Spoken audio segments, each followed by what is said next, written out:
Hi everyone, I Shurujit welcome you all on Econometrics Day channel.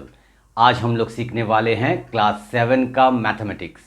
तो चलिए बिना वक्त गवाए शुरू करते हैं आज का class. This could be us. So back to what I was saying. Could be us. Now today class 7 students, we are again going to continue with chapter 8, comparing quantities, and today's part is part 9.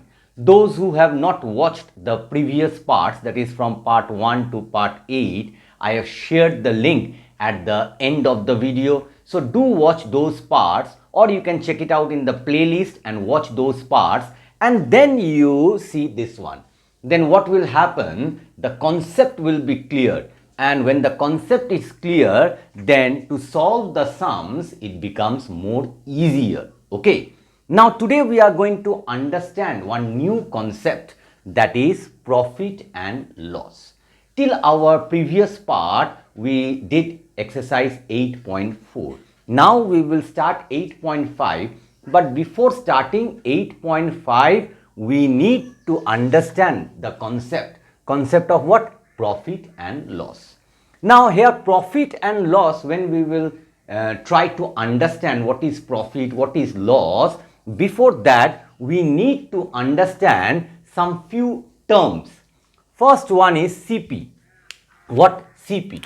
So what is the full form of CP? CP means cost price. Clear no? And then another new term you will be finding, that is SP. So the full form of SP is what? Selling price. Okay. So CP means cost price and SP means selling price. Now what is CP?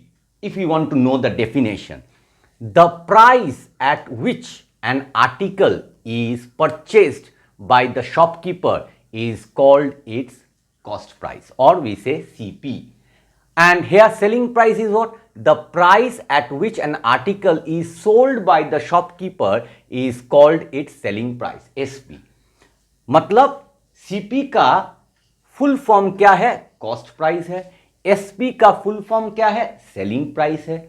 अभी CP का मतलब क्या है? SP का मतलब क्या है? CP means suppose I am a shopkeeper, okay, and I am selling in my shop stationery goods. Now to sell the stationery goods, first I have to purchase the stationery goods. So I am purchasing from someone, and when whatever articles, whatever goods I am purchasing from someone, okay, maybe the wholesaler, because if I am a retailer, then I am purchasing from a wholesaler at a less price. So whatever I am purchasing for my shop, so that is called what? Cost price. Now after that, what will happen? I will keep these goods in my shop, and now customers will come. Now I will sell them. So those products which I am selling from my shop to the customers, okay, or the consumers, then that is only known as selling price. चलो अभी हिंदी में बोलते हैं। मैंने एक तो दुकान खोला है, हाँ, स्टेशनरी दुकान, बुक्स है, पेन है, चार्ट पेपर, इरेजर, हाँ, रूलर, ये सब है। तो ये सब सामान मैं कहाँ से लेकर आ रहा हूँ? मैं और एक तो दुकान से लेकर आ रहा हूँ, सपोज होलसेलर से, थोड़ा कम दाम में। तो वो सब खरीद कर मैं लेकर आ रहा हूँ। तो जो मैं खरीद कर लेकर आ रहा हूँ मेरे दुकान के लिए, तो जो भी चीज़ खरीद कर लेकर आ रहा हूँ उसका दाम बोलते हैं कॉस्ट प्राइस। उसके बाद सपोज एक तो बुक मैंने खरीद कर लेकर आया 10 रुपया में, ठीक है। अभी वो 10 रुपया में मैं लेकर आया हूँ। अभी मेरा दुकान में एक तो कस्टमर आया, अभी कस्टमर को मैं सेल करूँगा। अगर मैं वही बुक, हाँ, 10 रुपया में जो मैं खरीद कर लेकर आया उसको मुझे थोड़ा ज़्यादा दाम में सेल करना पड़ेगा, तभी मुझे क्या होगा? मुनाफा होगा। तो मुनाफा होगा तो अभी मैं कस्टमर को जितना दाम से वो सामान बेचूंगा उसको बोलते हैं सेलिंग प्राइस, ठीक है। So that is only known as selling price, the price at which an article is sold by the shopkeeper to whom? To the consumers or customers is called selling price. So I think you have understood the concept of cost price and selling price. Now class 7 students, we will understand and we will frame the formulas for this chapter. Okay, that is for this section for profit and loss, we will try to find out the formulas. Okay, so for that, first formula, okay, how we are generating the first formula. If the selling price is more than the cost price, अगर selling price ज़्यादा है cost price से, तो क्या होगा? मैं एक तो शॉपकीपर हूं, तो the shopkeeper makes a profit और गेन इन द ट्रांजैक्शन. मतलब मैं एक तो शॉपकीपर हूं और जब मेरा सेलिंग प्राइस ज़्यादा होगा कॉस्ट प्राइस से, तो मुझे मुनाफा होगा. तो मुनाफा का मतलब प्रॉफिट, प्रॉफिट और वी से गेन.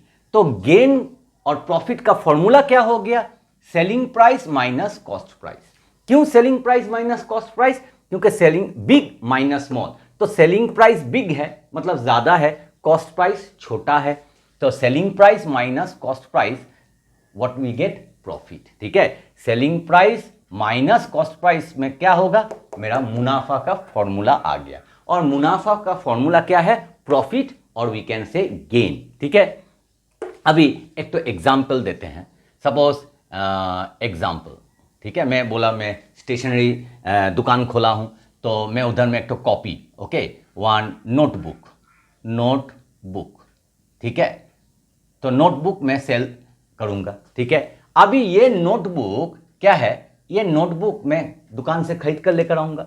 हाँ, एक तो होलसेल दुकान से जहाँ पे मुझे सस्ता में मिलेगा, तो मैं खरीदूंगा. तो उसके लिए कॉस्ट प्राइस सपोज मैंने पकड़ लिया 10 रुपये. ठीक है, अभी मैं यही नोटबुक को अपना कस्टमर को, कस्टमर जब आएगा मैं उसको सेल करूंगा. तो सपोज सेलिंग प्राइस मेरा है 12 रुपया. ठीक है, यहां से हमको क्या मिल रहा है कि selling price is more, cost price is less. तो मुझे क्या होगा? मुझे मुनाफा होगा. तो मुनाफा मतलब प्रॉफिट. तो प्रॉफिट कितना होगा? Selling price minus cost price. तो कितना हो गया? ₹12 माइनस ₹10. तो कितना आ गया? ₹2. मतलब 2 रुपया मुझे मुनाफा हुआ है. मतलब 2 रुपया, ₹2, आई हैव अर्न प्रॉफिट और I have earn gain. Okay, in the transaction. मतलब ट्रांजैक्शन क्या है? लेन देन. ठीक है, मैं कस्टमर को बुक दे रहा हूं, कस्टमर मुझे उसके लिए पैसा दे रहा है. ठीक है, तब जाके एक तो ट्रांजैक्शन कंप्लीट हो रहा है.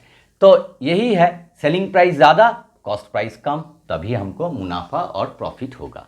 ओके, मुनाफा नहीं तो इंग्लिश में क्या बोलेंगे? प्रॉफिट और गेन. ओके, अभी इफ द सेलिंग प्राइस, अगर selling price is less than the cost price, मतलब सेलिंग प्राइस छोटा है कॉस्ट प्राइस से, मतलब कॉस्ट प्राइस बड़ा है और सेलिंग प्राइस छोटा है, तब शॉपकीपर बियर्स ए लॉस. तो उसको क्या हो रहा है? घाटा हो रहा है. तो घाटा मतलब लॉस. ठीक है, तो लॉस का फॉर्मूला आ गया, is equal to CP minus SP. Why CP minus SP? Because cost price ज्यादा है, सेलिंग प्राइस कम है, इसलिए जो ज्यादा है उसको पहले लिखेंगे cost price minus selling price. When cost price is greater, ये सिंबल क्या है? Greater, greater than selling price. अभी एक तो एग्जाम्पल लेते हैं और क्लियर हो जाएगा. यही नोटबुक का ही एग्जाम्पल लेते हैं. नोटबुक, ठीक है, नोटबुक. अभी मैं ये नोटबुक खरीद कर लेकर आया हूं 10 रुपये से. ठीक है, मगर सेलिंग कर रहा हूं, सेलिंग प्राइस कस्टमर को मैंने इसको सेल किया 7 रुपया में. मतलब मैं खरीद कर लेकर आया हूं 10 रुपया में, मगर कस्टमर को बेच रहा हूं 7 रुपया में. तो मुझे क्या हो गया? घाटा हो गया. तो घाटा मतलब लॉस हो गया. तो लॉस मतलब क्यों लॉस हुआ? क्योंकि कॉस्ट प्राइस ज्यादा है, सेलिंग प्राइस कम है. कॉस्ट प्राइस ज्यादा, ग्रेटर देन सेलिंग प्राइस, तो क्या होगा? लॉस. लॉस का फॉर्मूला क्या है? Cost price minus selling price. सो कॉस्ट प्राइस कितना है? 10 रुपया. सेलिंग प्राइस कितना है? 7 रुपया. तो 10 माइनस 7 कितना हो गया? 3 रुपया. तो 3 रुपया मेरा घाटा हो गया. So I hope how to frame the formula of profit. Profit, this is the formula. Profit is equal to selling price minus cost price. और loss का formula क्या हो गया? Cost price minus selling price. So these things you should know, okay? And these are the two formulas which you will be using in the sums. Now class 7 students, the third formula we are going to understand what is that one.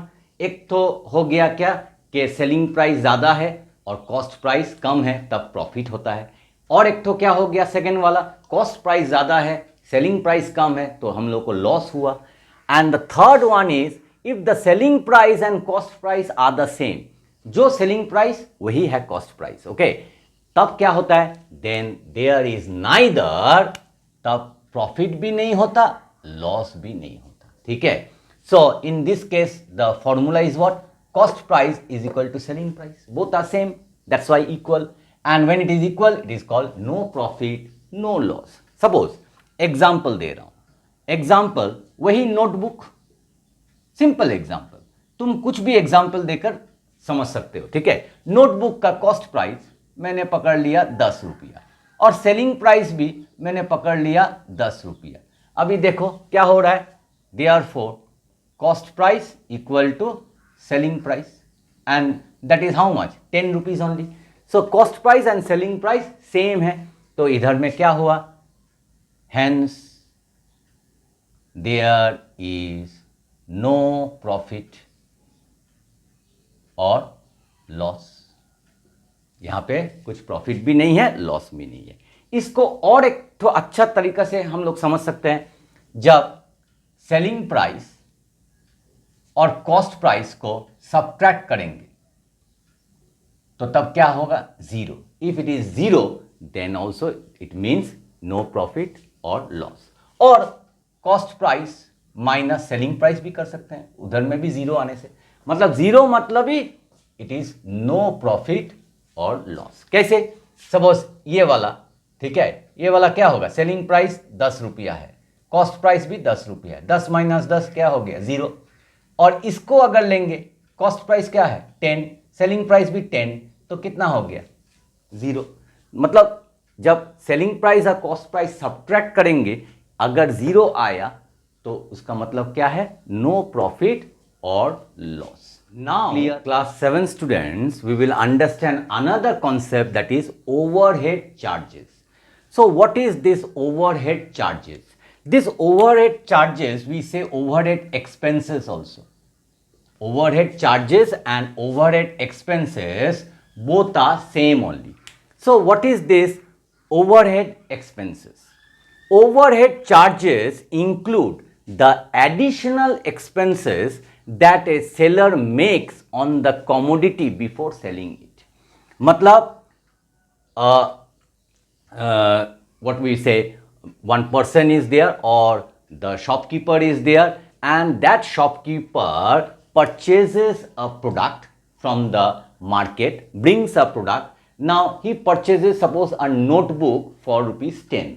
Now when he brings the notebook in his shop, that notebook price becomes 11 rupees. Now how it is becoming 11 rupees? 10 रुपये से उसने खरीदा है, मगर वहां से अपना दुकान आने के लिए, सामान लेकर आने के लिए उसको ऑटो भाड़ा भी देना पड़ेगा, ठीक है। सो ऑटो भाड़ा भी उसके साथ इंक्लूड करेगा। तो एक तो नोटबुक 10 रुपया से लेकर आया, उसके साथ उसने 1 रुपया सपोज ऑटो भाड़ा, ठीक है। एक साथ तो एक बुक तो नहीं खरीदेगा, वो तो एक तो बल्क क्वांटिटी में खरीदेगा, ज़्यादा करके खरीदेगा, ठीक है। तो ऑटो भाड़ा भी सपोज 50 रुपया हुआ, ठीक है, और 50 कॉपीज नोटबुक उसने खरीद कर लाया, तो एक एक नोटबुक के लिए 1-1 रुपया हो रहा है। तो उसी हिसाब से जब 10 रुपया का उसने क्या खरीदा, द नोटबुक, उसके साथ उसने 1 रुपया क्या जोड़ा, ना एक्सपेंसेस। व्हाट एक्सपेंसेस, ना ट्रैवलिंग एक्सपेंसेस। सो तब जाके वो क्या हो गया, वही 1 रुपया को बोलते हैं ओवरहेड चार्जेस, ओके। और अच्छा से समझने के लिए, when a person buys a product and spends money on repairs, that means उसने एक तो प्रोडक्ट खरीदा, उसको फिर रिपेयरिंग भी करना पड़ा, तो उसके लिए सब एक्सपेंसेस हुआ है। नहीं तो मेंटेनेंस के लिए, नहीं तो ट्रांसपोर्टेशन के लिए, अभी मैं ट्रैवलिंग एक्सपेंस बोल रहा था, और ट्रांसपोर्टेशन एक्सपेंसेस, तो उसके लिए बिफोर सेलिंग इट, हाँ, सेल करने से पहले, ठीक है। तो ये सब ट्रांसपोर्टेशन, मेंटेनेंस, रिपेयर्स, यही सब को बोलते हैं क्या, overhead expenses. Okay, so what happens, तब क्या होगा, the total cost price increase हो जाता है। तो इंक्रीज होकर कितना आता है, the cost price, the total cost price of the product will be, क्या होगा, sum of what, sum of the cost at which the person bought the product and the extra money spent on it. Now this extra money is only known as overhead charges. ठीक है, तो उसने खरीदा है एक तो notebook, तो उसका कॉस्ट प्राइस है, मगर उसके साथ ट्रांसपोर्टेशन और ट्रैवलिंग एक्सपेंस भी वो ऐड करेगा, तो उसको बोलते हैं ओवरहेड चार्जेस। ठीक है, तो कॉस्ट प्राइस और ओवरहेड चार्जेस जब हम लोग मिला देंगे तो वो क्या हो जाएगा, वो हो जाएगा टोटल कॉस्ट प्राइस। ठीक है, अभी जाके पहले तो कॉस्ट प्राइस था, मगर जब वही बुक दुकान पर लेकर आया, उसके लिए उसने ट्रांसपोर्टेशन चार्ज भी ऐड किया है, तो कॉस्ट प्राइस बढ़ जा रहा है ना, तो वही बढ़कर क्या हो जाएगा, वो हो जाएगा टोटल कॉस्ट प्राइस। सो यहां से हम लोग को एक तो फॉर्मूला मिला, कॉस्ट प्राइस तो हम लोगों ने समझा है, मगर टोटल कॉस्ट प्राइस क्या है, cost price plus this overhead charges. These are very very important. Concept को समझो, एक बार अगर कॉन्सेप्ट अच्छा से समझ लिया तो सब सम्स एकदम चुटकियों में हो जाएगा। ठीक है, सो total cost price is what, cost price plus overhead charges. Now, class 7 students, we will understand another concept. What is that one? Now, number 5, profit or loss as a percentage. हम लोगों ने प्रॉफिट सीखा है, हम लोगों ने loss सीखा है. तो हम लोगों ने क्या क्या सीखा है? नंबर 1 हम लोगों ने सीखा है प्रॉफिट. प्रॉफिट कब होता है? सेलिंग प्राइस जब ज़्यादा है तो selling price minus cost price. और नंबर 2 लॉस कब होता है? जब कॉस्ट प्राइस ज़्यादा है. सो cost price minus selling price. After that what we studied, that if the cost price and the selling price both are same, that means cost price equal to selling price. So what we have no profit or loss. तो तब profit भी नहीं होता, loss भी नहीं होता. And the fourth one, what we studied, ना total cost price. So total cost price कैसे निकालेंगे? ना cost price plus overhead charges. तो ये चार्ट तो हम लोगों ने सीखा है. Now number 5 we will understand profit percent. जब प्रॉफिट परसेंट हम लोग सीखेंगे इसका फॉर्मूला, तो क्या होगा फॉर्मूला? ना प्रॉफिट, जो प्रॉफिट हुआ है, ठीक है, and this profit we will always calculate on the cost price. So divided by cost price. Okay, profit divided by cost price. और percentage बोला है.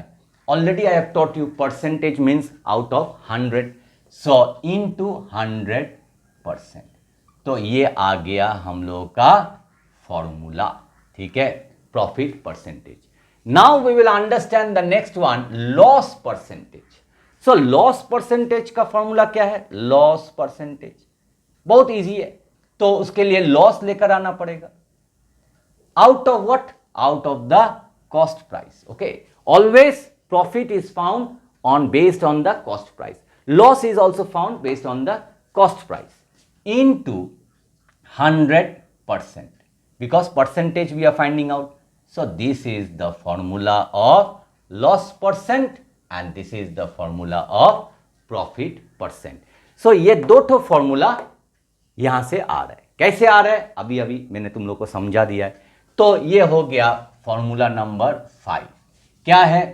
प्रॉफिट परसेंट, मतलब profit divided by cost price into 100%. और formula number 6 क्या हो गया? ये formula number 5, ये formula number 6. Loss percent, loss भी हो सकता है, तो उसमें क्या हो गया? Loss divided by cost price into 100%. तो ये आ गया हम लोग का फॉर्मूला। तो ये सब formula you should know before you start solving exercise 8.5. So by now I hope you have understood how these formulas came. Okay, what is the role of this formula, what are the meaning of the term cost price, selling price, profit, loss, okay, no profit, no loss, overhead charges क्या होता है, profit percentage कैसे निकालेंगे, loss percentage कैसे निकालेंगे, ठीक है। Profit और प्रॉफिट परसेंटेज सेम नहीं है, प्रॉफिट और प्रॉफिट परसेंटेज सेम नहीं है, लॉस और लॉस परसेंटेज भी सेम नहीं है, ठीक है। So profit is what, selling price minus cost price, loss is what, cost price minus selling price. But profit percentage क्या है, profit out of what, out of the cost price, okay, into 100%। और loss क्या है, loss percentage क्या है, loss तो ये है, loss percentage, loss divided by cost price, मतलब loss out of the cost price, okay, into 100%, okay. So learn this formulas nicely, understand the formulas nicely. Now we will move on to the new exercise, that is exercise 8. Now students, exercise 8.5, the first sum, find the profit or loss। तुमको क्या निकालना है, profit और loss निकालना है। तो first question, CP is equal to 40,000 and SP is equal to 50,000। तो यहां से तुमको समझना पड़ेगा कौन सा ज्यादा है, कॉस्ट प्राइस ना सेलिंग प्राइस, ना सेलिंग प्राइस ज्यादा है। अगर सेलिंग प्राइस ज्यादा है मतलब मुनाफा हुआ है, प्रॉफिट, तो यहां से हमको प्रॉफिट मिलेगा। तो पहले क्या करेंगे, पहले कॉस्ट प्राइस लिखेंगे 40,000, 40,000 रुपया, सेलिंग प्राइस लिखेंगे कितना, 50,000, 50,000 रुपया। तो सेलिंग प्राइस ज्यादा है तो देयरफॉर प्रॉफिट आएगा, profit is equal to selling price minus cost price. यहां पे कॉस्ट प्राइस, सेलिंग प्राइस दिया हुआ है, वहां से तुमको पता लगाना पड़ेगा कि कौन सा ज्यादा है। इधर में सेलिंग प्राइस ज्यादा है, तो जब तुमको पता चल गया कि सेलिंग प्राइस ज्यादा है, तुमको समझ में आना चाहिए कि तुम्हारा प्रॉफिट हुआ है, तभी जाके तुम प्रॉफिट लिखना और selling price minus cost price लिखना। अभी सेलिंग प्राइस का वैल्यू कितना है, 50,000 रुपीज, माइनस कॉस्ट प्राइस का वैल्यू कितना है, 40,000 रुपीज। इसको सब्ट्रैक्ट करने से 10,000 रुपीज, तो ये आ गया हम लोग का आंसर, ठीक है। अभी नंबर बी, कॉस्ट प्राइस कितना है, 45,500 और सेलिंग प्राइस कितना है, 39,990।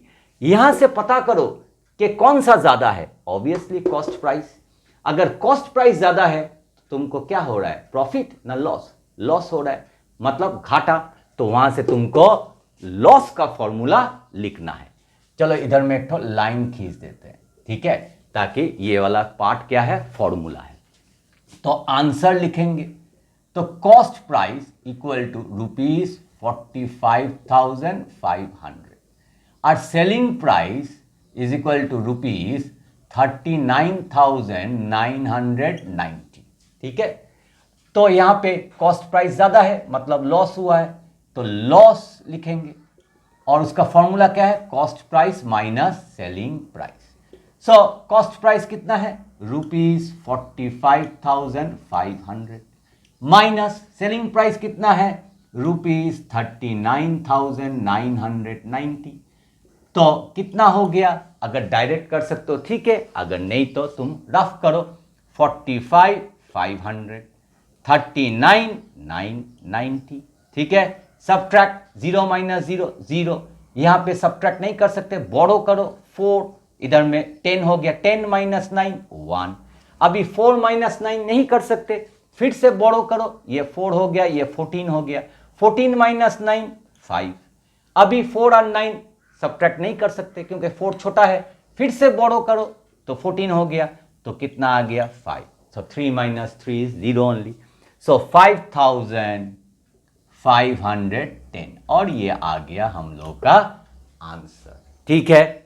Now students, those who are new in my channel, if you like this video, if you like your channel, then I would like to request all my students to please give a like, share this video more and more with your friends, classmates, relatives, neighbors, and don't forget to subscribe my channel.